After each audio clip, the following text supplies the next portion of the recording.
Welcome, low ego action heroes. I'm Debbie Levitt from Delta CX. We are a full service CX and UX consultancy. And this is my Axure 10 Core Skills course. I've been using Axure since February 2011, and I've been teaching it for many, many years. And in fact, I've been one of Axure's recommended trainers since 2014.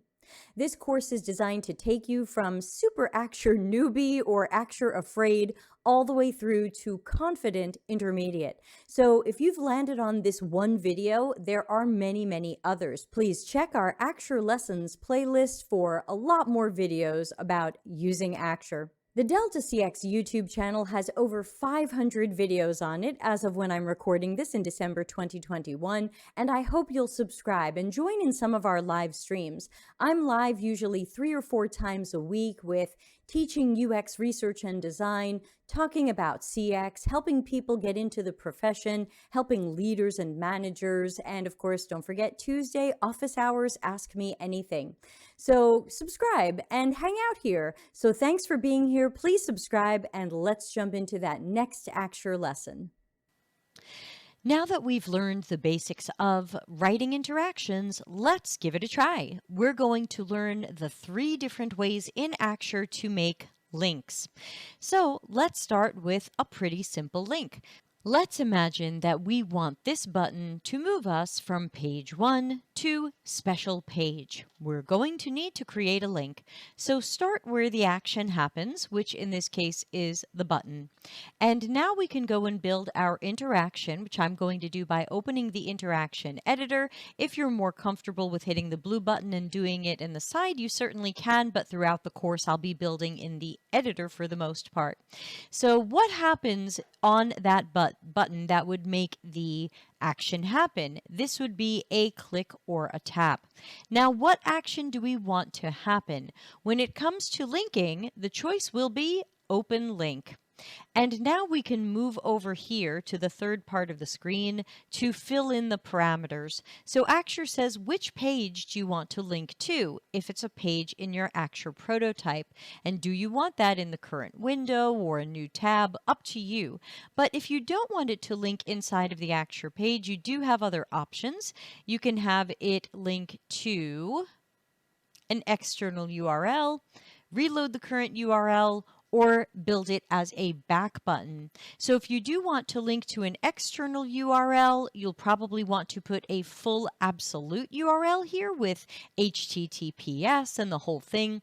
This can be a neat way to imagine or create a prototype in which a PDF downloads. If you've got a PDF local to your drive and you're showing the prototype locally, or you've got it up on the internet somewhere, you could put the PDF URL here, and then when people clicked, it would download the PDF. So that would just be, of course, a sample action. The PDF wouldn't necessarily say anything in particular, but there you go. For the purposes of our world here, let's imagine that we want to go to the Axure special page in the current window. So now let's test if this worked. We're going to do our preview, and we're going to think about what we're looking for so that we can have a little bit of QA in our heads. So when I hit this button, I expect to go to the special page, and let's click it. And there you go. So there wasn't much on my special page, but at least we know we got there. We can see it in the URL, we can see it over here, and we can see that we are on a different page than we were on before. So that seems to have functioned quite well. Now, another way to create a link is within a paragraph. So let's imagine that we have a paragraph. If you don't have one on your canvas, just drag one out from over here in the libraries, and let's select only part of the text. So I'm going to double click on it, which now makes it editable. And then I'm just going to click, and I'm going to do a little bit of shift selecting on my keyboard. You could drag over things if you'd like. Now let's imagine that these 2 sentences link, but the rest of the paragraph doesn't. If the entire paragraph linked, you could hypothetically just write your interaction on the entire widget. But this is what we do if you need only some text here to link. It could be read more or learn more or continue, or it could be words within the paragraph. Once you have them selected, context menu, click, and you'll see you've got a choice that says Insert Text Link. That's what you want.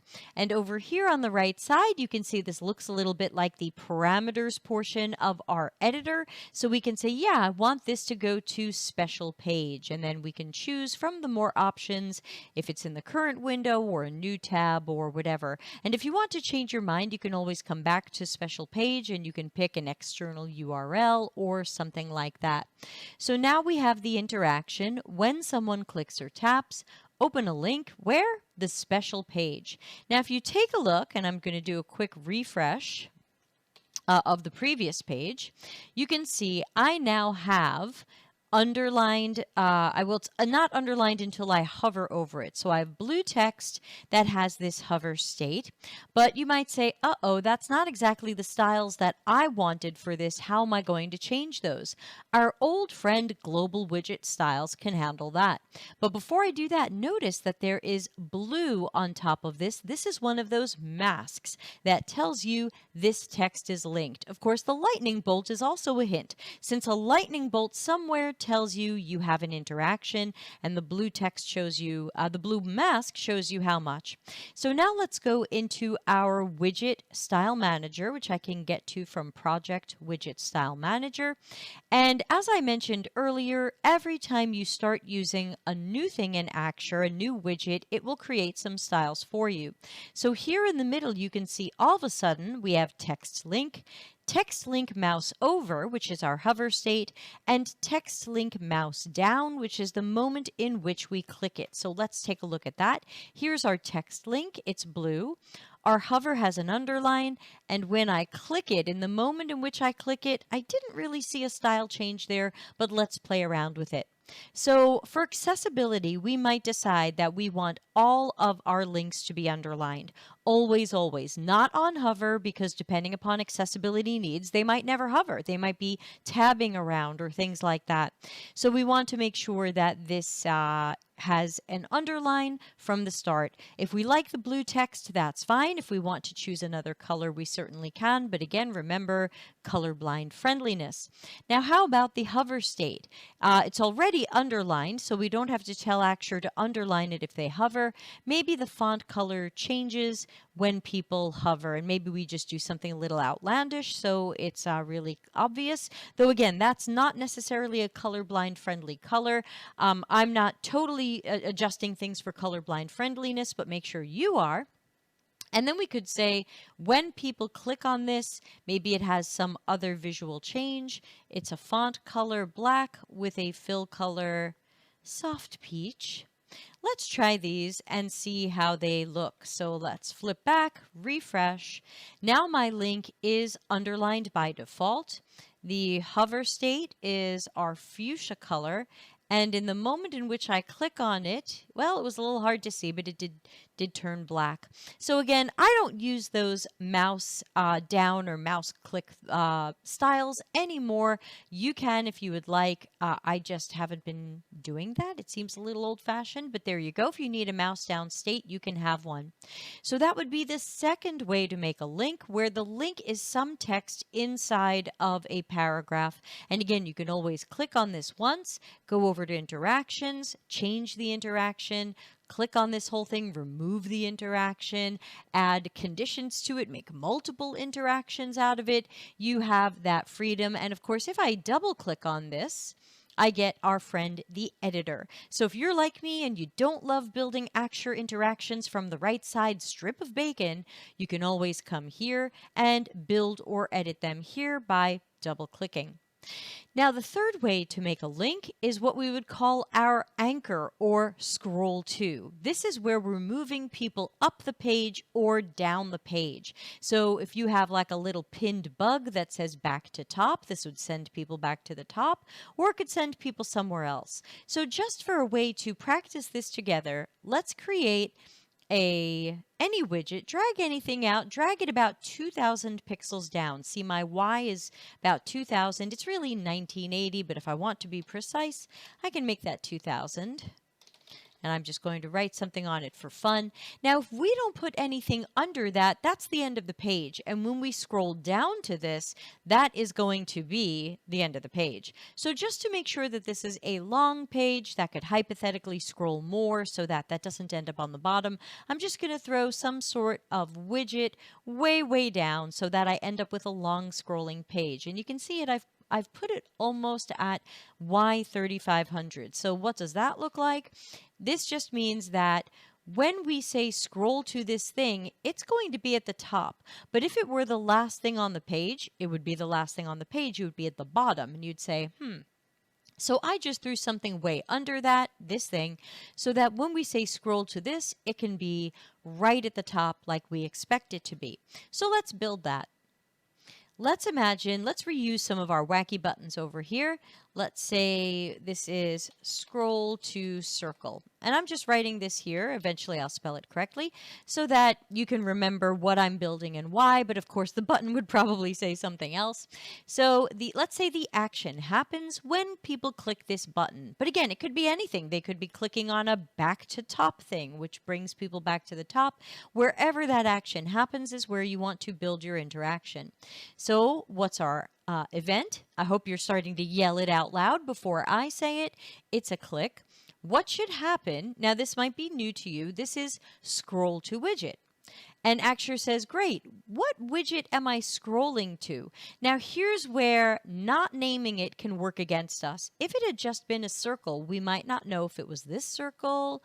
Now, this one, we know it's this because I wrote something on it and Axure says, hey, this circle says something. So I can select it. But if you're not sure, you can always go back and name it. Let me cancel out and show you what that looks like, just in case you're having trouble. So let's say this is an important element and we want to scroll to this. Maybe I call this the scroll to circle, just so I can easily find it later. And of course, it will also be in the outline as our scroll to circle. And so let's do that again. So scroll to circle will build our interaction from scratch. The action is click or tap. That was the event. Now the action is scroll to. Scroll to what? The scroll to circle. Am I going horizontally, left and right, vertically, up and down, or both, which would end up being some sort of weird diagonal? Here we are going vertically. Now, it doesn't matter if you're scrolling down to something or back up to the top of the page, you want vertical. Now, if we say animate none, let me show you what happens, and then we'll come back and change that and see how that affects what happens. So let's do a refresh, and let's see how this works. Scroll to circle, boom. We have time traveled from one place to the other. And you might have been thinking, oh, I expected us to kind of scroll down the page and watch the scrolling happen. Yes, let's build that now together because it didn't do that because we said no animation. So I'm going to click on this target, the scroll to circle vertically only, and come back to these parameters. And instead of saying no animation, let's say a linear animation. Now, the number of milliseconds is how long you want the animation to take. So 500 milliseconds is a half a second. That's a little bit fast. Just for our purposes here, I'm going to put 1,000, but you are absolutely welcome, if not invited, to try lots of different numbers there and get used to how Axure does these animations. And you're welcome to try some of these other animations to see how you like the way they move. I'm not going to go into them. These are more fun to experiment with than for me to talk about them, but mostly together I'm going to use linear because it's nice and linear, but you can use other ones if you'd like. So let's refresh, and now we will watch the scrolling happen because we added the animation. So you can see the page is moving down, you saw the scroll bar moving, and now here's this. But we're not done, because what if you had a pinned header on the top? Many websites have headers that stay on the top of the page. If we had done this, where we put this at the top, and we had a pinned header on the top, which we'll learn in a later lesson in the Core Skills course, these would overlap. And you might be thinking, okay, that's not really what I wanted. So over here in our library, scroll down until you find hotspot.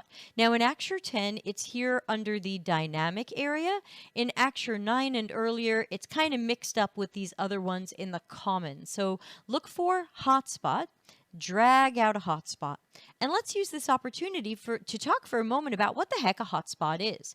So in Axure, a hotspot is a widget that is completely invisible to the user. They will never see it. It doesn't have a show and a hide because it's always invisible. It's technically always shown. People can see it, and you can see that from this eyeball here. This would be hidden. This would be shown. So it's technically always shown, and we get a mask so that we can see that this is a hotspot. Quick note, in Axure 9 and before, this mask was green. Axure 10, this mask is blue. So the hotspot is just kind of it makes a great line in the sand, which we're going to use it for now, but we're going to use it in other lessons later for lots of other fun things. I mostly use it for when I want a larger clickable or tappable area over one or more widgets. For example, you might have a small icon, but that doesn't mean you would want a small tappable or clickable area because we care about humans. So you could use the hotspot, put it over that icon, and now you have a larger area. Now the hotspot can be resized to your heart's content.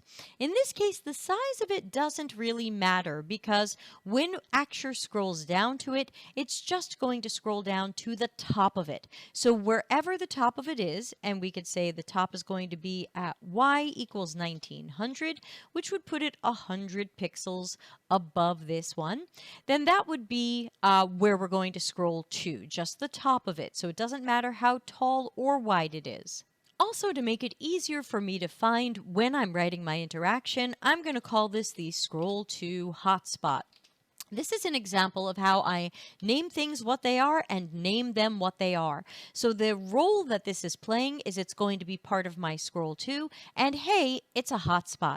That way, if I want to search for all of my hotspots later, then I can easily find it by searching hotspot. So this will be our line in the sand, and that means we will end up scrolling down to this point.